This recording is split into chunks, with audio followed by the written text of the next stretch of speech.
Welcome, everyone. We're going to go ahead and come to order now.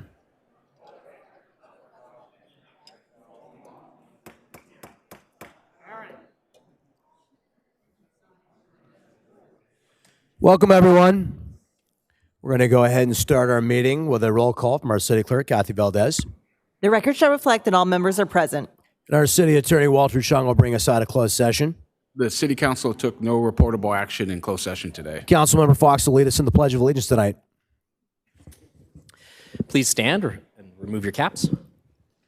Ready, begin. I pledge allegiance to the flag of the United States of America and to the republic for which it stands, one nation, under God, indivisible, with liberty and justice for all. Thank you. Our city clerk has some procedural items to cover. Thank you, Mayor. In accordance with the Brown Act, I'd like to announce that as a result of convening simultaneous meetings, the members of the Buena Sanitation District will receive compensation of $147.75 for the district meeting pursuant to Buena Sanitation District Ordinance 2006-1. I would like to remind everyone that the Vista Municipal Code requires members of the public to observe order and decorum during the meeting and to conduct themselves in a courteous manner. The ordinance was adopted to allow for public input and to facilitate city business without disruption of the meeting. Applause is appropriate for items listed under the presentation portion of the agenda item only. Students wishing to receive credit for attending this evening's meeting must stay for a minimum of 1 hour. However, we ask that you stay for the completion of an item rather than leaving in the middle of a discussion. When you're ready to leave, you may ask one of the staff members at the back of the room to sign your paper. Thank you. Thank you very much. To speak on an item on tonight's agenda, please fill out a speaker slip with the number of the item you'd like to speak on and give it to the clerk, secretary, staff here at the dais.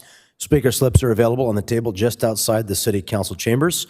For members of the public participating via Zoom, you may use the raise your hand feature to indicate you'd like to speak, or click press star 9 on your touchtone phone. We will announce when to raise your hand to indicate you'd like to make a comment on the specific item being discussed. Speakers will each have 3 minutes to address the council. Now we'll go to our city manager for approval of tonight's agenda. Thank you, Mayor. As noted in the agenda, PH1 is removed. Otherwise, there are no changes. Thank you very much. And we do have one presentation this evening, so I'd like to invite my council members to join me at the lectern.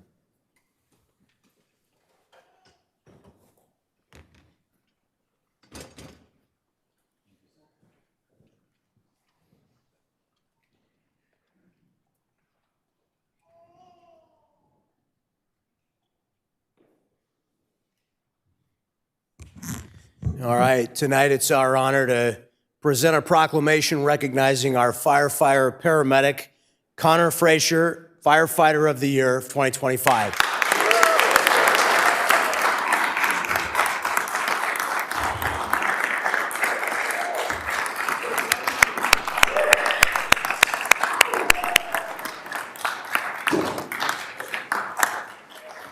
You have your family come down too? Would you like that? How about we have Connor's family come on down too? Get some good pictures. All right.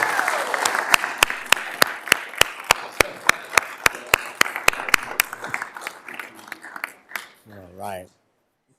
So I'm going to read this proclamation on behalf of the City Council. It says, whereas on January 13, 2026, we gather to recognize and celebrate firefighter paramedic Connor Frazier, the deserving recipient of the Esteemed Firefighter of the Year Award for the 2025 calendar year. And whereas Connor genuinely embodies the heart, courage, and devotion that define the fire service and emergency medical services, demonstrating a tireless commitment to helping others in moments when every second counts, and possesses a natural calm under pressure, paired with remarkable skills, competence, and confidence that consistently make a real difference in emergencies, performing with the expertise that saves lives and protects property.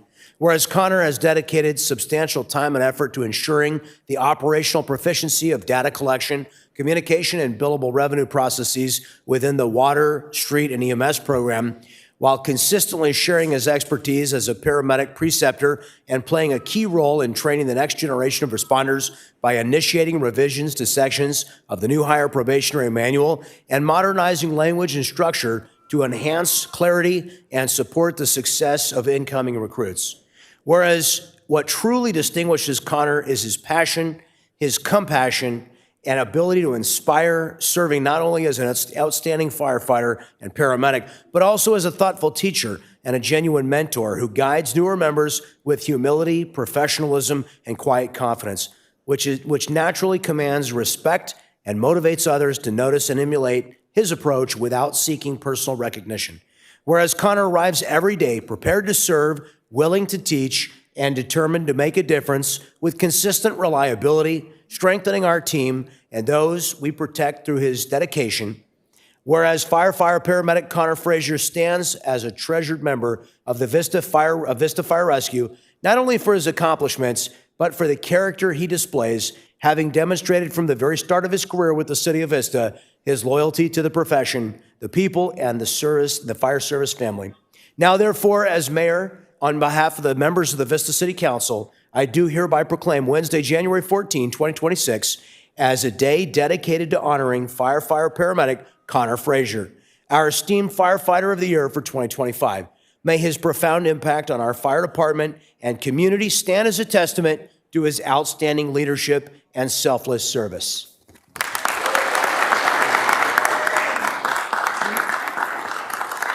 Now we'll hear from Chief Washington.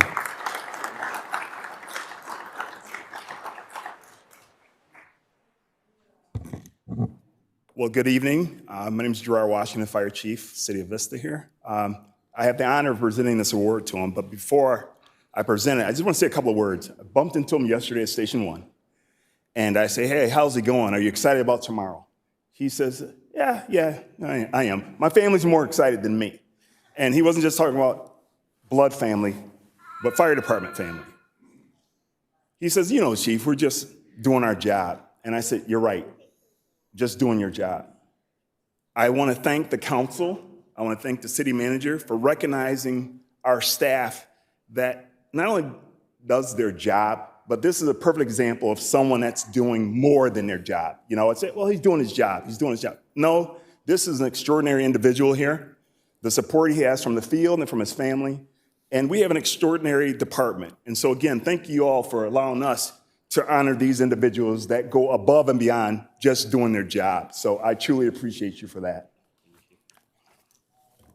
So I got to put on my specs, even though it's only a couple of sentences.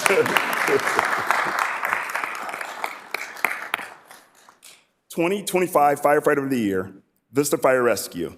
Thank you for your commitment to serve our community with pride and professionalism. Thank you again. Thank you to the family. Congratulations. You want to say a few words? You know? Come on, a few words. Just want to thank our ESL, Roxanne, for the nomination for this opportunity to be recognized by both the city and by my department. I'm extremely grateful and humble in this. Like Chief said, I'm not much to want recognition for this. I think together as a team, the Vista Fire Rescue is what really does all the work. And so for all that, thank you. Can we take a picture with you? All right, right here.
Stand behind CJ.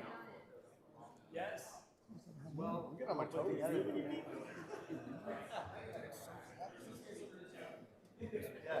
Act like you took a photo before.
Connor, were your parents here and didn't get a picture with you? I heard Connor's parents are here. Come on up, Connor's parents. Come on, get a picture. You sure? All right.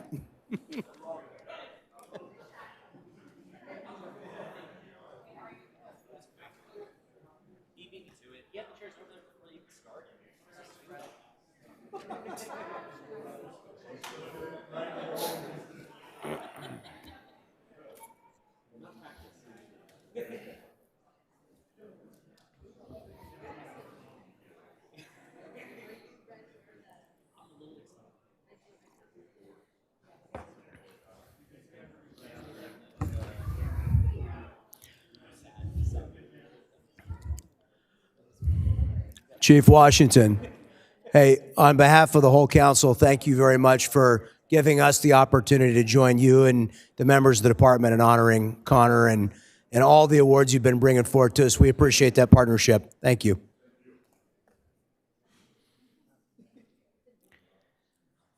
Okay. It's going to bring us to the oral communications opportunity.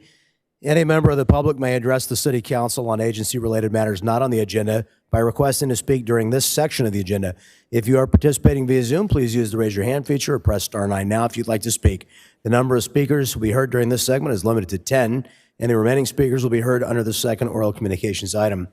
And looks like, I think we do have two oral communications speakers. The first is Tammy Momont.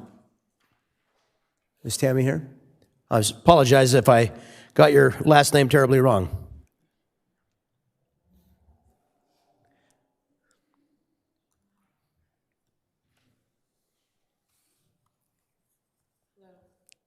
Just pull that microphone there right toward, there you go. Thank you. Just pull it straight down back towards you. I'm kind of embarrassed about my situation, but I've been working with the rescue mission for about maybe like almost 4 years now, let's just say. I'm still unhoused. I went through domestic violence and sexual assault, and I'm fleeing still actively. And they are aware of it. Marcia, Vanessa, I don't understand what I am doing, what I'm not doing, but I came to the city of Vista when I had 2 black eyes, and I asked for a special hand in my situation, and I got referred to the rescue mission. Still, traumatic things are happening out here. So traumatic that I'm barely hanging on, and I'm trying to heal and move forward, and I simply can't with more traumatic things happening to me out here, being homeless in my car. The supportive housing, I was not checked into Clarity for 4 months. I don't know why. I see them, I keep communicating with them on a regular basis. I was half tempted to put a tent right in front of the office. I don't know. But I can't slip through the cracks anymore. I just can't, because it's my life and I matter. And I'm just as deserving as anybody else. I'm document ready for my housing. I have everything submitted and I don't understand. And I was wondering if you could possibly look into this for me, get some kind of action, accountability, or something. That's all. Thank you. If you look back here, Imelda Huerta is our assistant city manager. She's raising her hand. Yes, I spoke to her before at a. Okay. I came to a city council meeting before, and I was talking to her, and I was detoured not to come up here to the podium. I feel That's okay. You have a right to speak, but and your time is up. But I want to let you know that now that Imelda has your information, we will follow up and thank you. Thank you. Thank you very much. Okay, and now we'll go to Zoom and we'll hear. Do we have one more? No, it's not too late.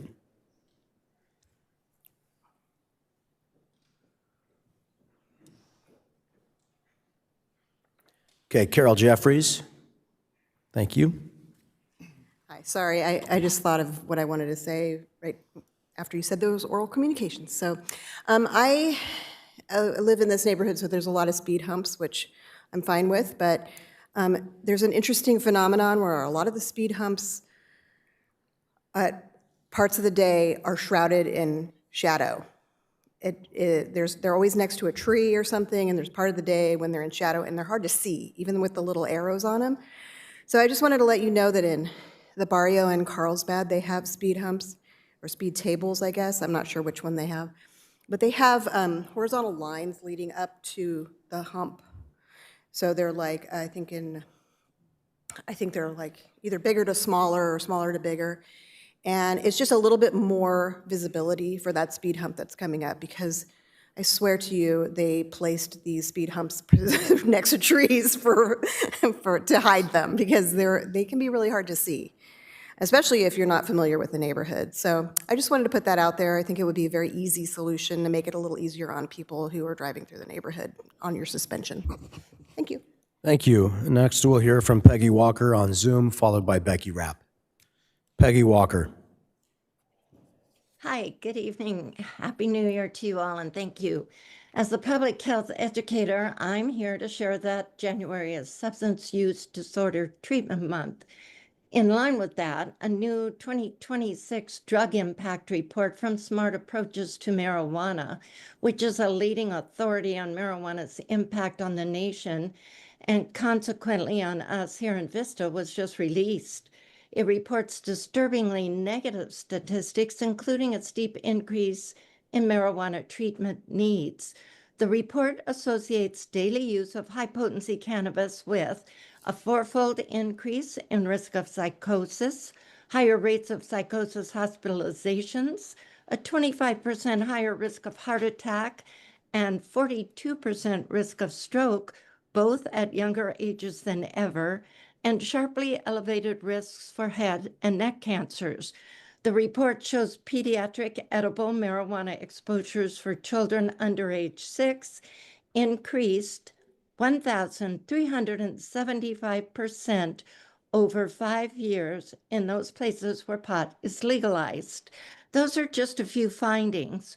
One of the most important is that in response to adverse outcomes, 7 out of 10 marijuana legalization ballot measures have failed since 2022. 54% of Americans now report believing that marijuana has a negative impact on society, and 51% a negative impact on users. This data suggests it may be time for us to rethink our marijuana policies, especially related to potency, coming now sometimes in concentrates at 98% above anything found naturally. Thank you for hearing my concerns. Next, we'll hear from Becky Rapp.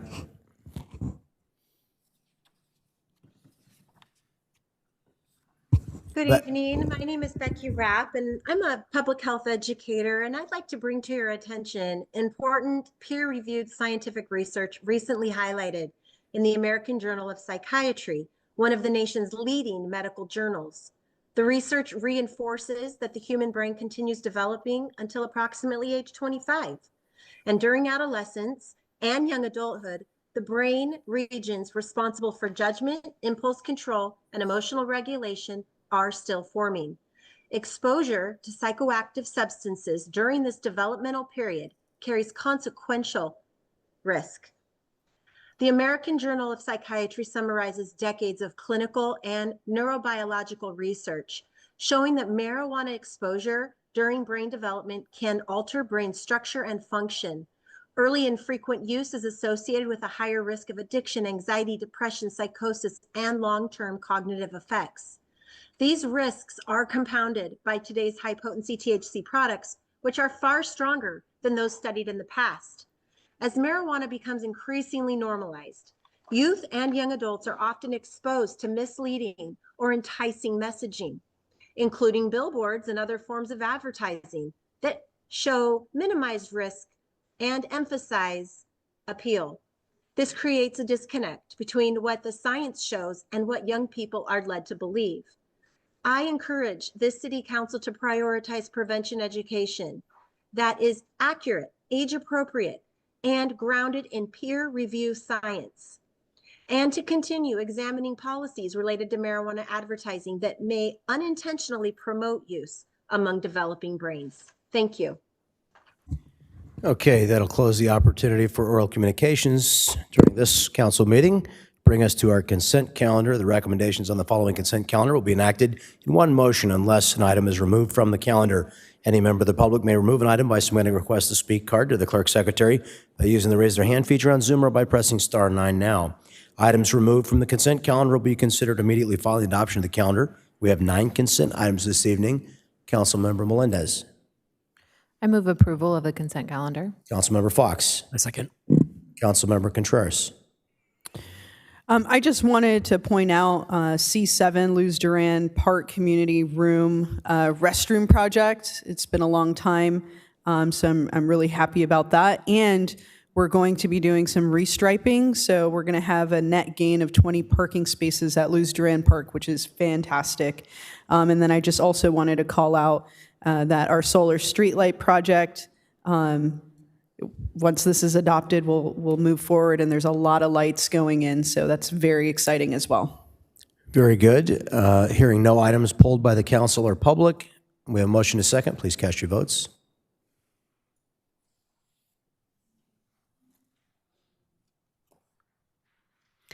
The consent calendar is adopted unanimously. That'll bring us to our first of 2 discussion items this evening. Our first item is a proposed city logo redesign and branding. If any members of the public wish to speak on this item, they may indicate so by using the raise their hand feature by pressing *9 or submitting a request to speak card. Speakers will be called upon after the presentation. Our Assistant City Manager, Imelda Huerta, will introduce the item. Thank you. Good evening, Mayor, Deputy Mayor, and members of the City Council. Again, my name is Imelda Huerta, Assistant City Manager.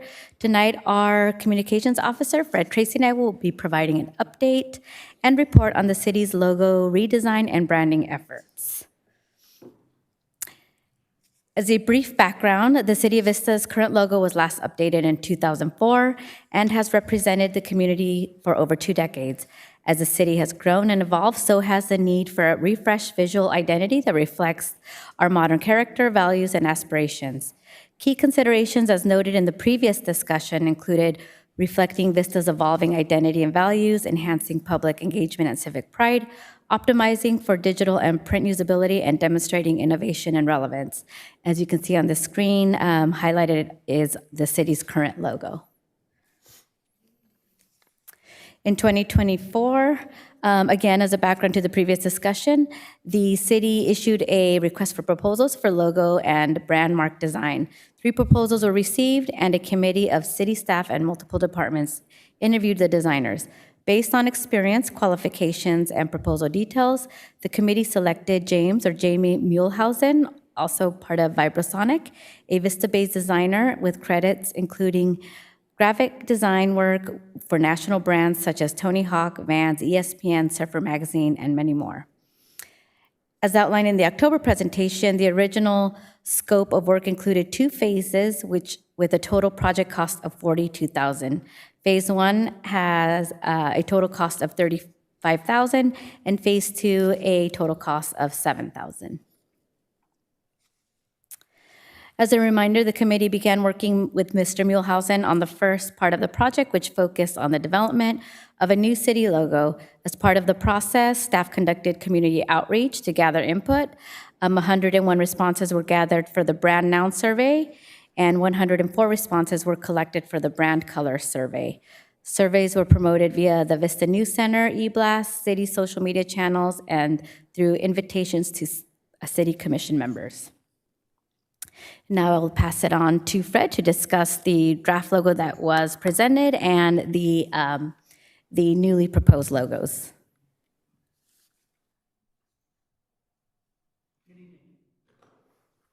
Good evening. As a reminder, the internal city committee began working with Mr. Muehlhausen on the first part of the project, which focused on the development of a new city logo. As part of the process, staff conducted community outreach to gather input. 101 responses were gathered for the brand noun survey. Thank you. Which highlights keywords such as community, hills, sunshine, trees, parks, weather, views, etc. 104 responses were collected for the brand color survey, in which the majority of respondents chose green, blue, yellow colors with orange and red closely behind. Surveys were promoted via the Vista News Center eBlast, city social media channels, and through invitations to city commission members, as well as past participants of the city's Leadership Academy program. Based on feedback received and our graphic designer's aesthetic, a draft logo was created, which is on the screen, and was presented to the City Council on October 14th of last year. Council members discussed the city's logo design and branding created by our graphic designer and discussed the color palette, design elements, and the font of the proposed logo. Also at that meeting, council members requested that staff continue working with Mr. Muehlhausen to develop alternative designs to present to the City Council for consideration. At that meeting, Mr. Muehlhausen explained that the logo redesign and branding include a comprehensive package with logo options for various platforms, including banners, business cards, badges, and sublogos for departments and divisions. Staff and Mr. Muehlhausen conferred with each council member in November and December 2025 to review the comprehensive branding package with different logo options. Based on council member feedback, Mr. Muehlhausen made revisions, and we are presenting 3 options tonight, along with some additional options requested by Councilmember Fox. So here are the main 3 logo options that we're presenting for you tonight. And on the next slide are some requests made by Councilmember Fox for your consideration tonight. Staff are requesting City Council to discuss the proposed redesign of the city logo and overall branding strategy, and provide direction to staff regarding the options provided, and approve the First Amendment to the contract for graphic design services. The contract is amended to expand the scope of services by adding the additional services described in Exhibit 3. The contract total compensation amount is amended to increase the contract ceiling by $787.27 to a new total contract ceiling of $42,787.27. The increase will compensate the contractor for the expanded scope of services. To date, $26,398.12 has been expended on the project. Staff will allocate resources from the current fiscal year operating budget for the additional $16,389 from the Communications Division budget. Additionally, staff will appropriate funding in the upcoming budget cycles to begin rebranding city materials pending City Council direction.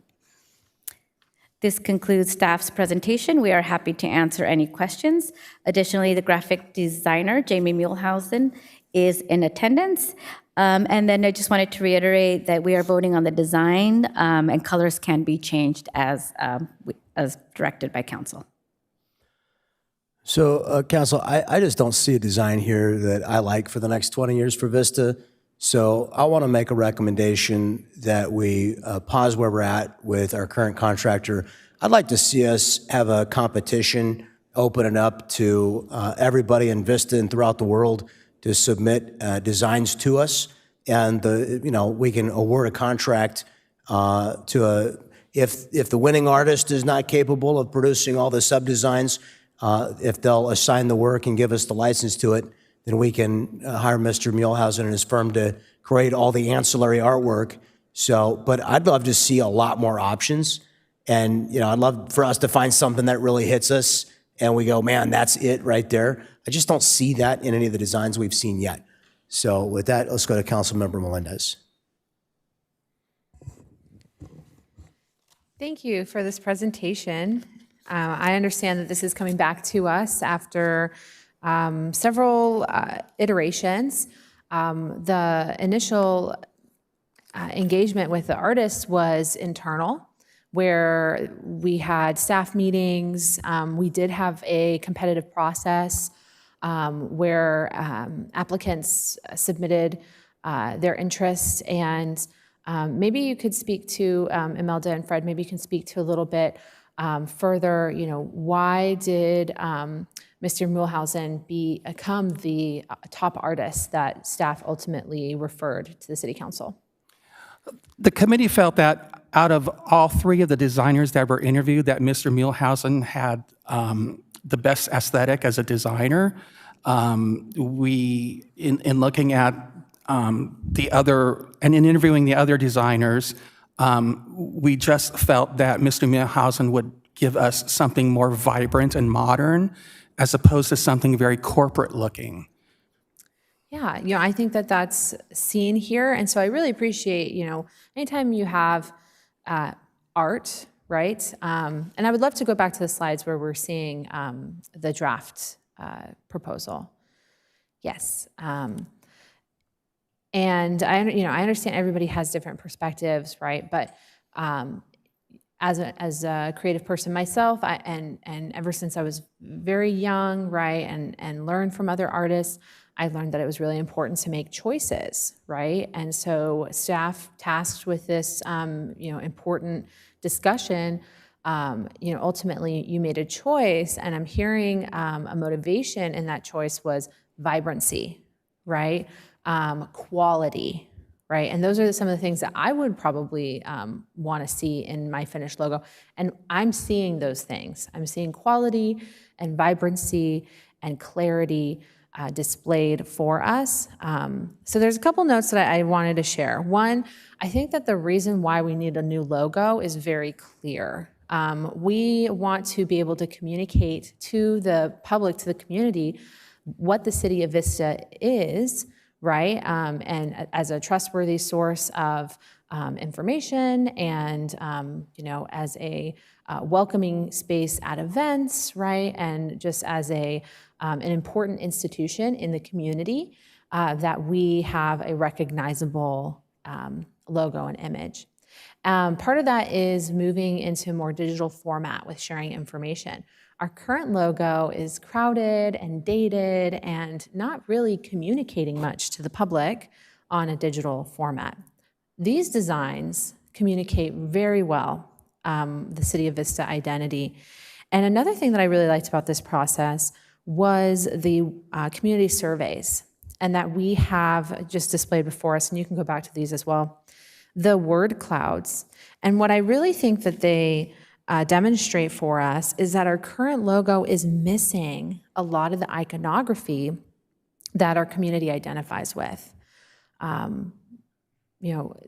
We're now seeing in some of these completed designs those natural images, right, of hills and sunshine and vibrancy that the community in these community surveys has asked to be represented. So I'm seeing those represented, and let's go back to the designs now. So I like the designs. I like the central design here, option 2. That's my preference. When it comes to having a competitive process, I believe we did have a competitive process. I'm not necessarily interested in seeing art from artists all over the world, because art from artists all over the world is not necessarily going to be reflective of the community identity here in Vista. So I'm really proud that we have Mr. Muehlhausen here, and that he has such great expertise and he's able to share that with the city of Vista. My council might have different design preferences, but I think that the changes that the artist was able to make combines some of those options. I like the colors. I like the fonts that are used in logo option 2. So that would be my top choice. But ultimately, the entire range of options here help us get closer to what we're trying to accomplish, right? A logo that is modern, that is appropriate for the digital age, and is being brought to us by a local artist. So I might not necessarily make a motion right now, but I really would want to be clear that we did have a competitive process. And now we have a local artist that has provided art for us to utilize. And I would like to be able to utilize that art. We have received a lot of work from Mr. Muehlhausen, but we have not had the license to be able to use it in any of our city operations.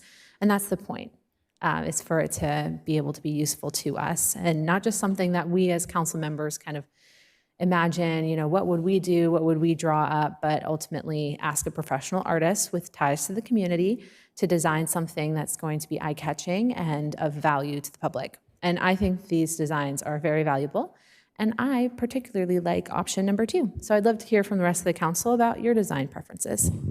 Councilmember O'Donnell. Deputy Mayor O'Donnell. It's going to take a minute for everyone to get used to. Trust me, me too. Thank you. Just for clarification, the city seal is not changing, correct? Correct. I just want the public to be aware of that, because a lot of people are like, I can't believe we're losing our avocados and strawberries and stripes, and that is not what's changing. It is just a city logo. I have questions more around things that are in the future as far as the rollout of this program, and I will lean on both of you and our city manager if these are questions better asked at a later date. I'm happy to wait until that time, but the cost of a rollout of this is one of the things that kind of concerns me. Do we have an estimated cost on what it would be to roll this out citywide? So we have been working with our Public Works Department. It would take a while. So for example, as we run out of business cards, we would get the new business cards. It would depend what type of material, what type of, what we're using to replace monument signs or different signage throughout the city. But we could have a better cost of all that in the near future. I think it'd be really good. Oh, I'm sorry, go ahead. The intention tonight was to get a design, and then we'd come back to you with I'm just giving some feedback on what would be great to have when that comes back. So we were planning on kind of evaluating all of the improvements that we need to make to change the signage out, and we would report back. Cool, thank you. Okay, I mean, and then I can wait on that and see, and I can ask these questions internally. So I'd like to meet up with you all just to get these for the next time when this presentation comes forward. But it is going to be centered around what that rollout looks like, what the cost is going to be, what our strategy is in implementation as far as phases go, and then long-term maintenance that goes along with it. And if there's any contractors that might be impacted by this logo design. As far as the actual design myself, I appreciate all the work that went into this. I know that we had a chance to sit down and kind of revamp and go through it. The renderings that Councilmember Fox had asked for is in line with rendering number 2. However, the one that's in the lower, I don't know if you have those available in this packet. But yes, so the one that's at the bottom of the section of 5 with the raised lettering, that would be my preference, which removes the word California out of there and just puts Vista with it. It kind of adds a little pop to the letters there. So that would be the one that I would choose if I were to pick one of these three, but I am definitely open to hearing from the council on what their direction and decision might be, where they'd like to take this, if these are even ones that we want to approve this evening or not. But those are all my comments for now, and I'll look forward to hearing from the council. Councilmember Contreras. Yeah, I mean, this has been an incredible amount of work. And I have questions similar to Deputy Mayor O'Donnell regarding the rollout and whatnot, but just thinking that it will take a long time, I think it would be good I think we have a good selection here. And I feel like council could narrow it down to 3, 4, 5 designs. I would really just like to put it up to the public to decide from those designs. I think that would be a great way to get some more public engagement and feedback. And we've done that before with Paula Vista Park, the naming of it. I would love to hear more, because I don't want 5 people to decide the whole future of Vista's logo and branding. I think we could definitely listen to a lot more folks. So that would be my preference, if today we could narrow it down and then put it up for, a vote of the public. And then that would come back to council. We could review that. And yeah, so I don't think that that's infeasible to do. I think it'll be probably pretty easy. We could give it to the public for, maybe 2 months, and then, collect that feedback and then come back. And then at the same time, we could have an idea of what the cost is and the timeline for implementation. So I don't know if my council is okay with that, but if I had to decide, I think we put all the 3 options up, and I do like what you pointed out, Deputy Mayor O'Donnell, the Vista with the pop. But at first I didn't really. I know that the colors could change. The red was interesting to me, but I'm kind of liking it a lot now on option 2. But I say we just go to the public with these 3 options, and then the 4th option being just the Vista raised from, is that from you, Councilmember Fox? Or is that the... Kind, okay, a kind... Yeah, Councilmember Fox worked with the designer. All these are... Councilmember Fox, all of these are your iterations? All I did was ask for some additional fonts. I So see. it was me who asked for it, but yeah, it was Okay. all him, and I didn't. Yeah, so no I credit. would want to add that one to it, and I think those 4 options give us a lot of options to show the public. To clarify, is it the bottom one of the group of 5? Yeah. Okay, thank you. And so I'm not going to make a motion. I'll just offer that up as a point of discussion for the rest of the council if they're okay. But I think this is a great way to involve the public, and I really would love to hear some more feedback. Councilmember Fox. Great, thank you. And I just wanted to thank you guys for all the hard work that you've done on this. Thank you so much for taking the time to meet with us individually and get back notes so quickly on some of the things that we said. That was fantastic. Before I get into kind of like, which ones I like and all that, just a quick question. What is the process from here? So if we select one tonight, is that locked in, or is it like we iterate from there? What is the process moving forward? Just for everyone's knowledge.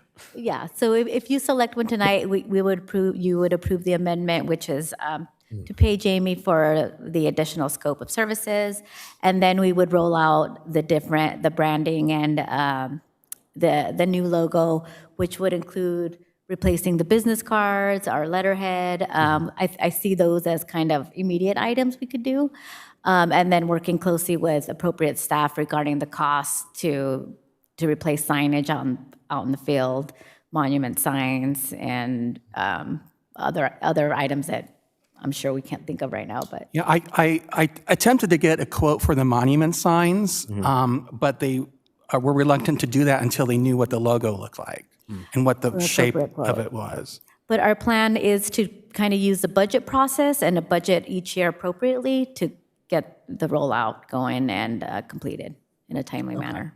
And on the design phase, is it basically like we pick it? I mean, we talked about having potentially changing colors up or doing some little things like Right. that. Is that part of the current contract, the amended contract? Correct. I think your additional scope is included, correct? Yes, the additional scope. If there is something that goes above the scope that's provided in the packet, I believe it would still fall under the city manager's authority up to a certain threshold. But I do believe the contract has been Just very in case we reasonable. all like the same design, but maybe you don't all agree on colors Correct. on this, that kind of thing. Yeah. So nothing, I mean, yeah. So The color should be fairly simple too.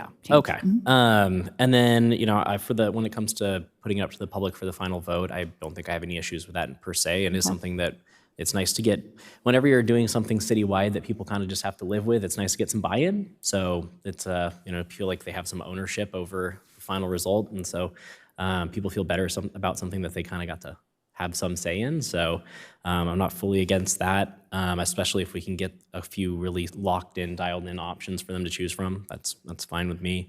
I will say that, with this slide in particular, the one where these options, this came out of our meeting. I didn't mind the first one, which is logo number 2 from this packet. And, my questions were like, could I see some different font treatments, some things like that. The big things for me when it comes to logos, I like simplicity, I like readability, flexibility and brandability, right? So you can kind of use it in different ways. It's recognizable. You can take different elements and use them in different places. And I will say that a lot of the looking through the full packet of what came with it, the last meeting, option 2 came with, the banners and monument signs, and a lot of those things were awesome. I think I liked them a lot. Like I think especially with the option 2 here, the monument sign where like the mountains and the sea kind of come together and Vista is over it, and all that looked really sweet. And so having some flexibility to do that kind of stuff is the mark of a really good logo, because you can use different elements in different places. And in the swing of that, the logo option 3 also, it came out of our conversation, was there was another one in the packet where I think it was based on the original one that you had posted online that kind of got this whole thing started. And with the V and the A, that kind of, you have that artistic sweep across, which, looking at the fact that we have a V and an A and they're just arrows pointing up and down, to not utilize that in the in the design was a tragedy to me. But so I really liked that kind of design. But I was curious if we could add that story element of the mountain and between the mountain and the sea to that design and see if it would fit in those spaces. And I think that's kind of where this came from. So glad to see that it does fit very well. And so I do actually like that one the best. My biggest concerns with that when I saw the first draft of it was that the V and A were a little hard to read, because they kind of become part of the design element, and they almost kind of see the IST that pops out of the middle. So in this current version, I noticed that he split the V and the circle and used different colors, which I think eliminates that entirely. So that was a really clever little fix there. And so if you go to the ones that I had submitted, I liked so I put together the one on the right. Okay, it's still on the right for you guys. My note was that I think having the double circle made it kind of had reduced readability a little bit. And then I wanted to kind of see what it looked like without having the red, because if we take California out, now there's no other red elements in the logo. So I was just trying to see if we could get it down to kind of a 2 shades of 2 colors kind of thing. So ignore that weird funky gold color. I just went to yellow and dragged the slider or the red and dragged it to yellow, and whatever the hue came out, just as an example. I'm terrible with color theory, so they'll fix that. But I wanted to kind of see what that looked like, and it kind of brought it into something that I thought simplified it a little bit, and I think made it pretty clean. So one of my favorite things about that version 3 is, if you go back one, the one where it just says the word Vista, City of Vista, since 1963 there, where you get rid of the circle. It makes actually a really good horizontal kind of logo, which with a lot of these ones with the circle, they kind of become square, like perfect, square kind of cubes. And so having a logo that's flexible where you can just put the word Vista and it's still in a font that is brandable that you can recognize as part of our logo, I thought was pretty cool. So that's why I kind of lean towards option 3 here. I liked pretty much all of the different color variations on the bottom. I think the reds and oranges were really cool. Like kind of that almost like rust. Like I thought that was pretty cool. But all of them I think are very feasible. I also like the top right, that where you put it into the just black and white, the monocolor for things like door labels and things like that. Works really well at vinyl stickers, things like that. So that's kind of where the direction that I was leaning, and I actually think that City of Vista since 1963 is something that I'd be using on a lot of stuff just because it'll fit really nicely. But those are kind of my notes for that. So, I liked option 3. I liked simplifying it a little bit, taking out that outside circle. I think on the booklet, I think it was maybe when you had all the designs, I think it was option number 2 originally. And on that, there was some where there was a solid background field. And then, so there wasn't an extra circle around the outside, but the color field extended past the Vista circle. And so that kind of became the outside circle, and that looked pretty sweet too. So now with all the mountains and sea, that might not work anymore, but that was just a note. So there's probably a lot of cool things we could do with it that I really enjoyed. So that's kind of the direction that I'm leaning. And I think that, I'd be happy kind of moving in that direction personally, but again, when it comes to the idea of potentially putting something like that up to the public, I'm also open to something like that. So I think that'll do it for now. Councilmember Melendez. Thank you all for your feedback and recommendations. I actually had a different thought, Councilmember. I don't prefer the font on option 3. And although I like the approach of highlighting the V and the A as part of the font, I didn't feel like the font standing alone was as attractive to me. I do like, the idea of a logo that is able to be adaptable. Of course, we want a logo that's very strong in a circle that will have many, many applications. But the curvature of the V and the A in the version without the circle where it says City of Vista since 1963, that to me just reads a little bit more lopsided. I think that font in particular is a little bit more casual and a little bit more skate than what I'm thinking we would go for our City of Vista logo. And so I would still prefer option 2. And so, these are essentially the 3 options that are in front of us right now. And Councilmember O'Donnell, or Deputy Mayor O'Donnell, excuse me, the reason why I wouldn't include this other option that was an inclusion because Councilmember Fox asked for different fonts is because I do believe that is the same font as option 2, but it does include a stroke or shadow. And then, there is the debate about whether or not we include California. I tend to want to include the name of our state in our logo, but I can see in shorthand how maybe we want a logo that is just purely Vista. So I think if we can have adaptable options like that, that would be great. So because that font is the same, perhaps you would be interested in sharing with the public these 3 options because really the design elements, whether we include California or not, whether we use different colors, whether we have an exterior circle, those are all things that are, I think, small changes, but the core design elements of the fonts, the iconography, and just the composition in general, I think, are all pretty standard on these 3 options. And I do like that font. So if it did come down to including that one, I think it could be a little confusing to the community because they are so similar because they're essentially the same except for an added shadow.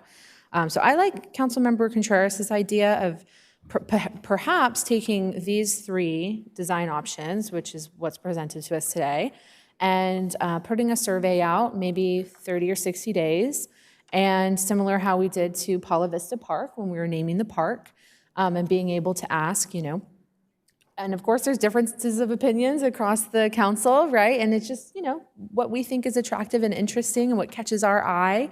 But ultimately, all three are wonderfully made. They are such quality that I would be proud to go to the community and ask them, what do you think of these ideas? And I'm sure we would get some enthusiastic responses from people and have a very clear choice, right, as to what people want. So I would just ask maybe our city manager, what would the process look like for us to put it out to the community? We would most likely put it online and advertise a public vote for the 60 days and then come back and report out to council on the results. All right, well, I would move that we take these three concepts using the fonts and design elements that are here, and we put it to the public to see which one they would prefer. Thanks.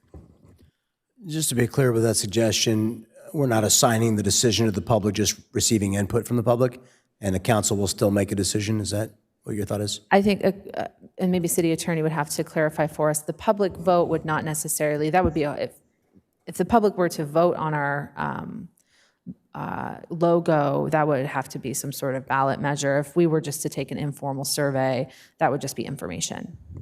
Yes, and I think what the mayor is asking is, as long as you can make a motion to have the public make the determination per se, or have it just be for informational for the council. Well, I would say that we're asking the public to vote on their preference, and then we would review that. And I would hope that all of our council would at least lean towards that option. Yeah, that was my question, basically, was the sense of those of us that want to survey the public, that we want to receive the input, but we're not necessarily going to be bound by it. Deputy Mayor O'Donnell. Yeah, I mean, even if with the raised lettering we included California, I'd be open to seeing that option. Here's what I don't want to do, though, and I'm open to putting it out to the public. I don't want to have to come back and then do another redesign, and eventually, whether it's within the threshold of the city manager's approval or not, at $42,000, I think that we've dedicated enough resources to making these logos to what they are. But I'm open to putting it to the public to get feedback so we can kind of figure out what we like, what we don't, what they like, what they don't, and then just trying to make sure we stick as close to these as possible just to minimize cost. Could I ask you a question? Yeah. For you, on your design preferences, is it really between, is it a matter of the raised lettering? That's the only thing that would, yeah, because for like number 3, it's kind of like you mentioned. I mean, I think number 3 is great if you have a surf shop or you have a beer company or some other brand that you're trying to create. But I think for a city logo, it's a little too bold, which it's a beautiful logo. I just don't think it's right for the city. But my concern is the further we kick this can down the road, the more the cost will go up. Well, then, if that's your, primary concern, and if you're okay with the public seeing it without the shadowing, then by all means, I'd love your support on the motion. But if you can't support it unless you have that shadowing there, then I'd be happy to support that. Well, I guess this would be my next question. And from a legal standpoint, what are our abilities to make alterations to the logo once we are in possession of it? Once we own it and own the license, we can make any changes we want to it. Okay. So it would be our copyright, our trademark. So, I mean, I guess if we can put in an option, I mean, it shouldn't be that hard to put another digital option on there of like, we'll leave California but create raised lettering with Vista and just put 4 of them out there. I know they're similar enough, but they're just that little variation. Then I'd be supportive. If you're supportive of that, I'd be happy to support the. I would rather just have 3 options because it tends to be better for surveys to have an odd number of options. And so I would just support your design preference and include the raised lettering. With California in there. Yeah, we could. All right, let's do that. I'm totally open to that. I think that it's close enough to what's presented here that we would probably get a clear yes or no about it from the community. Sounds good. Well, then I will second that. Chime in. Councilmember Contreras. And just a clarification, with the motion that we have on the floor that's been seconded. City Attorney, do we need to then also add the part and anything else so that the artist is fully compensated, or is that? There is an amendment for the additional scope of services, but I think Is that okay if we add that to the motion?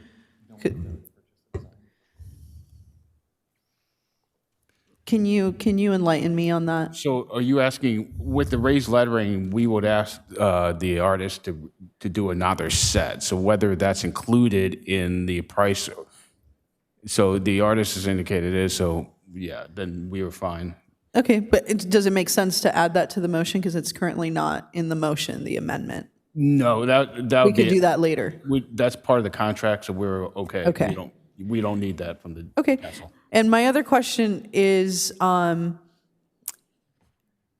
60 days enough? I mean, or what's staff's preference for the time allotment for the survey? 60 days would be 60 days is more than sufficient. adequate. Yeah. Okay, fantastic. Just wanted to clarify that. Okay, well, I am in agreement, and I really look forward to the public, getting their hands on this and voting. And I would also request that we do a social media campaign letting the public know that we are wanting their input. So that's all I have to say. Thank you. Councilmember Fox. And I just had a clarifying question with, are we just planning on putting the 3 logos themselves, or was there or any of the sample use cases, will there be any like supplements with it, or is it literally just the 3 logos on their like standalone like this? Based on the motion, we're assuming it's just the 3 logos. Okay. Is that the preference of the council? Is that by design? Okay. Yes. So the only other thing that I can think of, but I'm not a web designer or whatever, but it would be, that you click on it and then there's the different iterations that come up, right? I mean, if that's. Yeah, I was thinking more like I think it's is it the page before or after where it has like kind Right. of it in a bunch of other different versions of it. and So, stuff. I mean, I could see it where, that one. you click on it or whatever, you showcase it all. I don't know how. I would be okay with the public being able to see all the different iterations as well. I guess if we were to move forward in that direction, we probably would need to amend the motion to include that like unless. if like this was what it was on the survey was something like what's on our screen now, and it's like 1, 2, or 3 kind of thing. Yeah, the only thing is I would want to make certain is that, because if you're not aware of the context of it, it could look like a bunch of different logos. So, yeah, city manager. I don't know that I have a super strong preference either way. It was mostly just for clarification purposes, if like what it would look like. Okay. So from staff's perspective, it's probably going to complicate it quite a bit if we have links to these that you click on. We can identify as part of the survey that there's a number of different iterations that were presented to council, and we can link it to the staff report. But I'd prefer to just stick to the 3 logos if that's okay.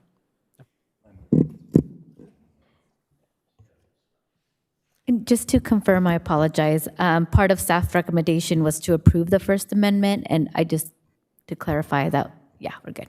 Thank you. Just going to add to what you were just saying about whether to have just 3 logos in the survey or all of these. I think if you put that sheet, for instance, up on Facebook, somebody's going to say, oh, I like the blue one, but I don't like the green one, but it's the same logo. And so I think by simplifying down your choices is going to be more helpful. And I think that it would be fine. I could put together something if you wanted to see the usage of those logos, like on the side of the truck and the sign, and like we did in some of the examples. Yeah. That might be a good use for the public to see, but giving them 20 color options is a whole. Right, and I think that, the reason I bring that up is because option 2, some of the use cases I liked better than the logo itself. It was just like, they were my favorite part, and so that was like, kind of where I was coming from with that, so. Anyway, just wanted to clarify that, thank you. I'm still confused by some of the different colorations and whether or not these are color options for us to choose from or whether they're different use cases. There's a lot of stuff here. Councilmember Melendez. Thank you. I do apologize. I might step back my my concession before, but I don't prefer the shadowed element here, and I kind of want to talk to the artist, Mr. Mühlhausen, about the differences, right? Sure.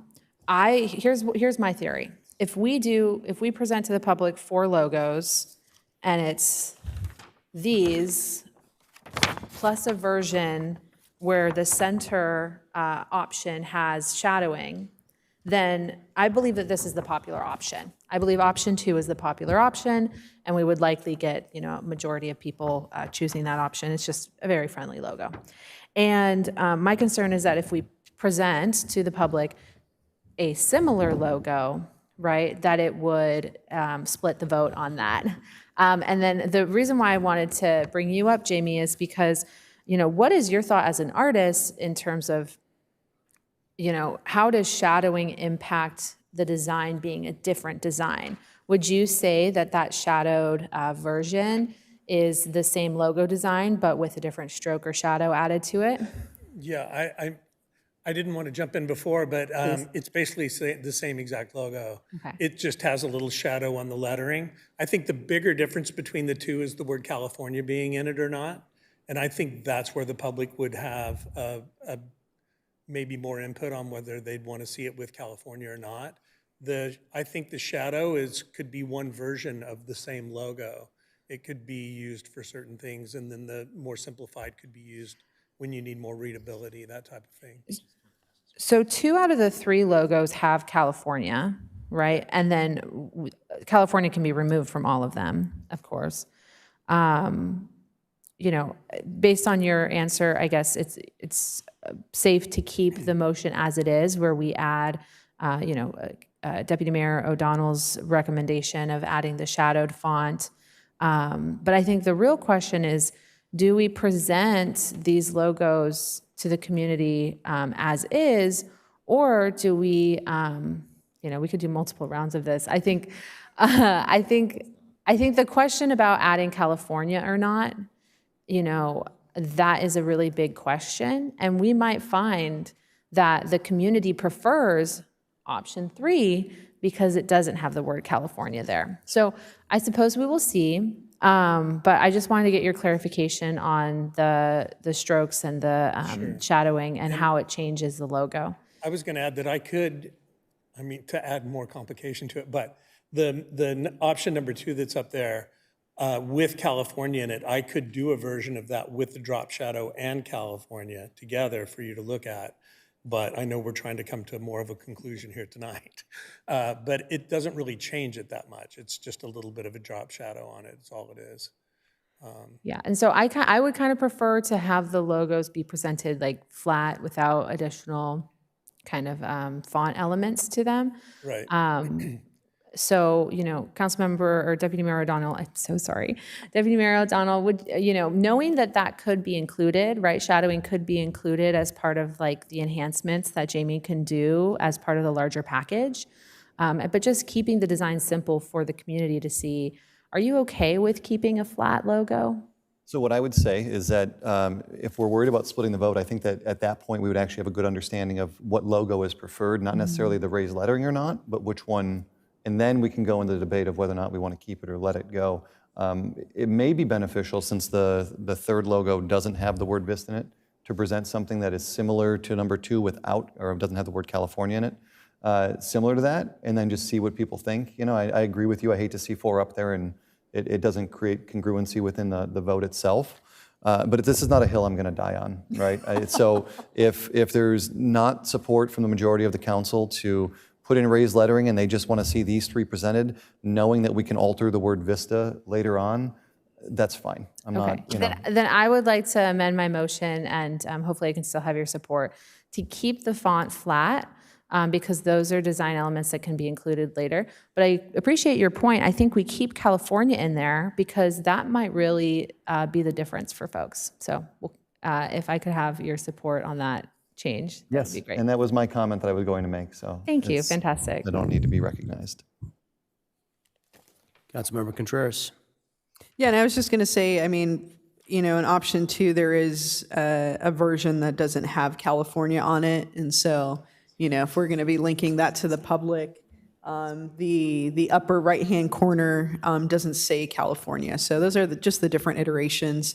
And maybe the drop shadow is, you know, listed on here as an iteration as well that we link to. Okay, awesome. What's this project, just the design work in total, including all the ancillary designs for the departments and the signs, and what's our thought of what this is going to cost in total? For the design, I believe it's $42,787. That includes the additional scope of services that the graphic That designer. includes all the departments, all the marquees, everything? Correct. Okay, Yes, sir. very good. Okay, Mr. Conley, read back to us your understanding of the motion, please. That we are going to advertise the 3 logos that are presented here to the public for 60 days. Come back to the council with the results of those votes. We will link the prior reports showing the various options, but the votes will primarily stick to the 3 presented here. We'd report back with the results of the vote as well as information on the cost and plan to roll them out. Option 4, none of the above? Option 4, none of the above? Yeah. I actually would, yeah, I would allow that if the council would support it.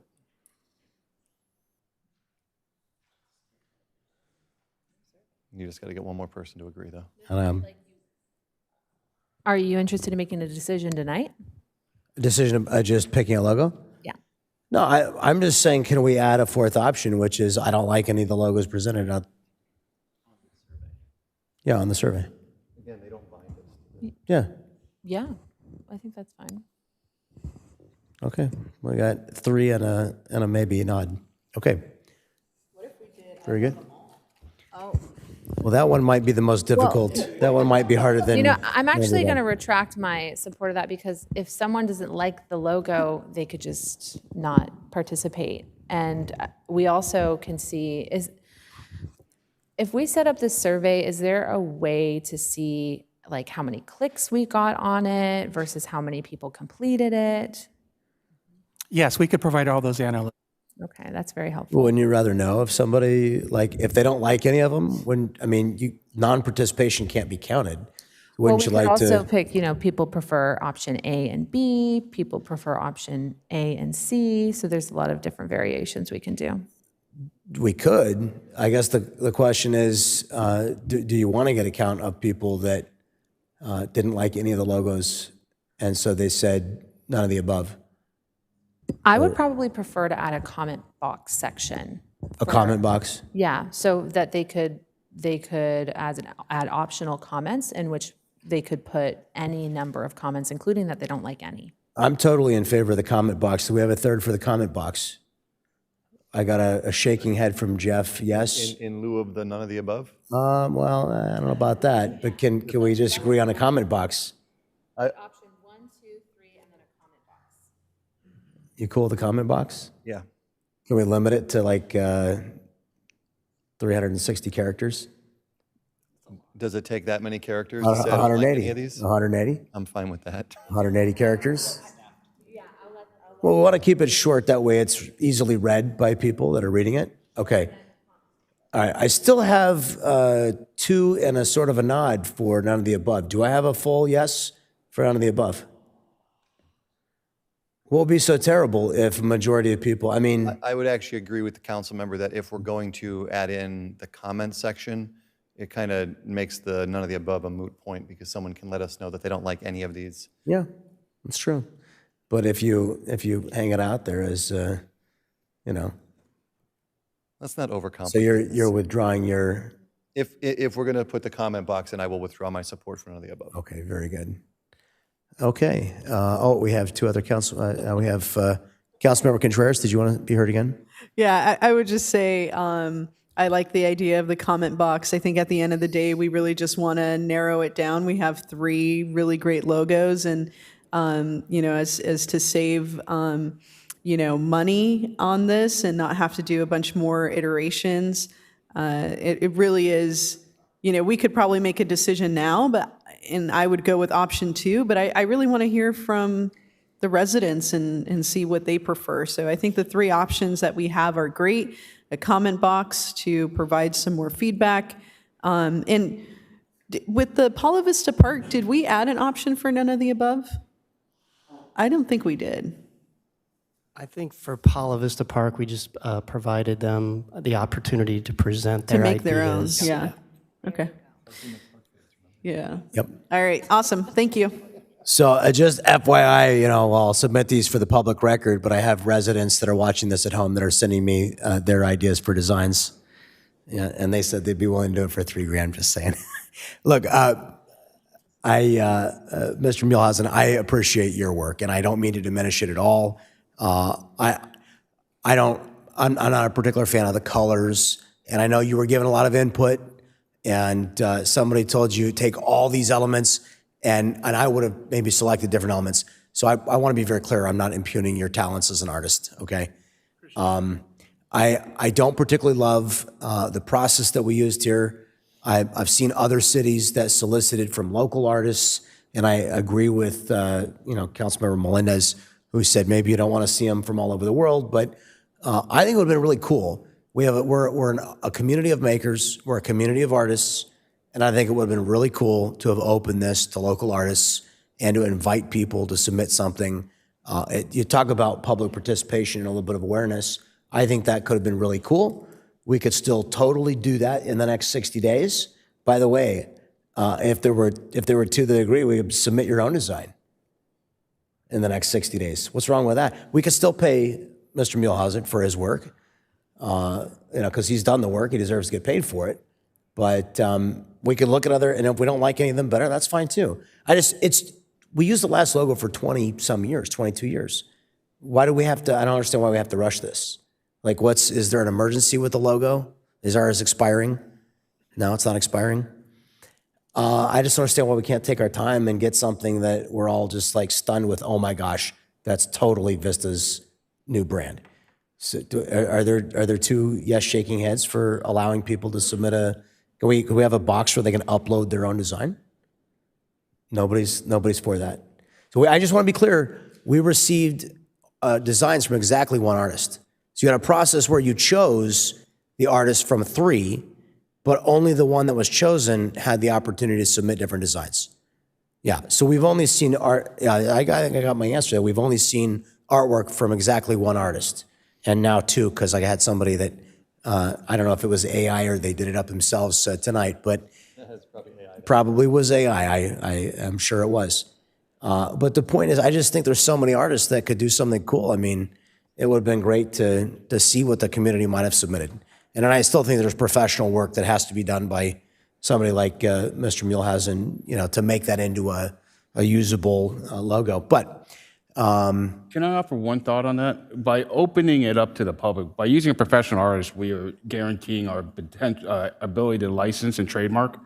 If anyone uses AI that's non-copyrightable, non-trademark, well, obviously AI, but we wouldn't have any ability to check it per se. You know what? I am certain that top attorneys are at work figuring out how to trademark designs, given the new AI imperative. And I'm sure we could figure out the legality part of it. So I'm not concerned about, either you have the ability to lawfully license the design to us and make it ours, our property, or you do not. If you do not, it's not submissible, right? So I'm just giving you a legal perspective. I appreciate that. I appreciate that, Councilman. But what I'm saying is, you either have the legal ability to protect the work, or you do not, right? You do. It's a binary, Councilman. It's a binary thing. It is.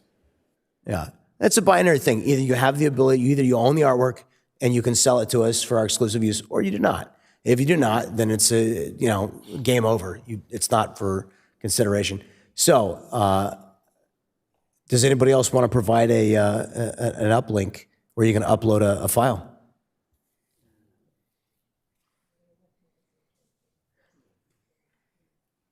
Dangerous because we might get something that we like better? Would that be the worst? That'd be the worst thing that could happen?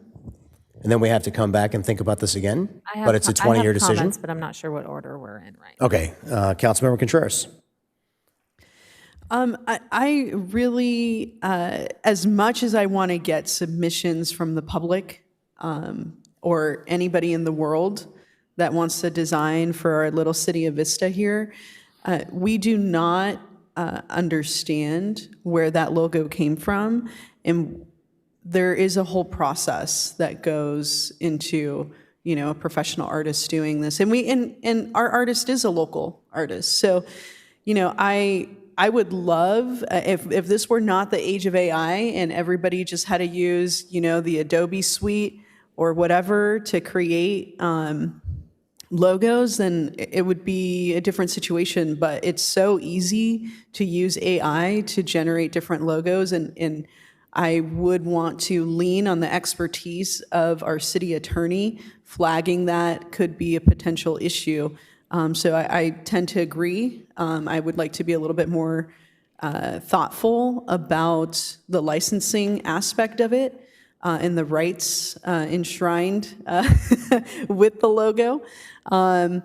So unfortunately, I'm not in favor of that. I think giving the public the opportunity to choose is a wonderful concept, and I look forward to hearing some more feedback.